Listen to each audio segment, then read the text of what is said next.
நான் உங்கள் சிப்பிப்பாறை ஜோதிடர் சாதிராகவன் ஜெயபாலாஜி. துலா லக்கணத்தில் போய் பிறந்தவர்கள் போராட நட்சத்திரத்திற்குண்டான வெள்ளிருப்பிஞ்சையும் காளானையும் சாப்பிடுவது மிக மிக சிறப்பு. விருச்சிக லக்கணத்தில் போய் பிறந்தவர்கள் திருவோணி நட்சத்திரத்திற்குண்டான சீத்தாப்பழத்தை சாப்பிடுவது மிக மிக சிறப்பு.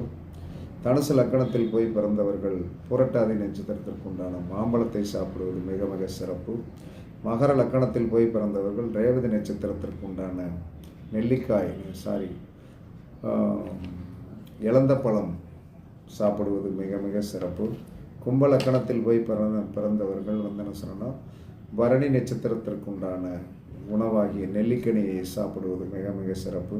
மேல லக்கணத்தில் போய் பிறந்தவர்கள் ரோகிணி நட்சத்திரத்திற்குண்டான நாவல் பழத்தை சாப்பிடுவது மிக மிக. இதெல்லாம் எந்த விதத்தில் ஆதாரத்தோடு நீங்கள் சொல்கிறீர்கள் என்று ஒரு கேள்வி கேட்கலாம்.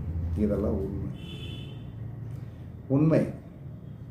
நம்ம என்ன சொல்கிறேன்னா நம்மளுடைய லக்கணம் அப்படிங்கிறது என்னென்னா நம்மளுடைய லக்கணத்திற்கு சென்டர் பாயிண்ட் உள்ள நட்சத்திரத்திற்கு 6வது நட்சத்திரம். இப்போ ஒரு மேச லக்கணம்னா அதில் உள்ள சென்டர் பாயிண்ட் நட்சத்திரம் பரணி. அப்போ பரணி, கார்த்திகை, ரோகிணி, மிருகசீரிடம், திருவாதிரை, புனர்பூசம் 6வது நட்சத்திரம். எப்பயுமே நம்மளுடைய லக்கணத்திற்கு சென்டர் பாயிண்ட் உள்ள நட்சத்திரம் நமக்கு மிக வலிமையான சக்தியை கொடுக்கும். அந்த நட்சத்திரத்தை வலிமைப்படுத்துவதற்கு என்ன பண்ணுறது அப்படிங்கிறதான் இதெல்லாம் உண்மை. இதை பரீட்சித்து பாருங்கள், வெற்றி கிடைக்கும் என்று கூறி உங்களிடமிருந்து விடைபெறுவது சிப்பிப்பாறை ஜோதிடர் சாதிராகவன் ஜெயபாலாஜி. சுகமே சொல்க, சுகமே சொல்க. வாழ்க வளமுடன், வாழ்க வளமுடன். வணக்கம், வணக்கம்.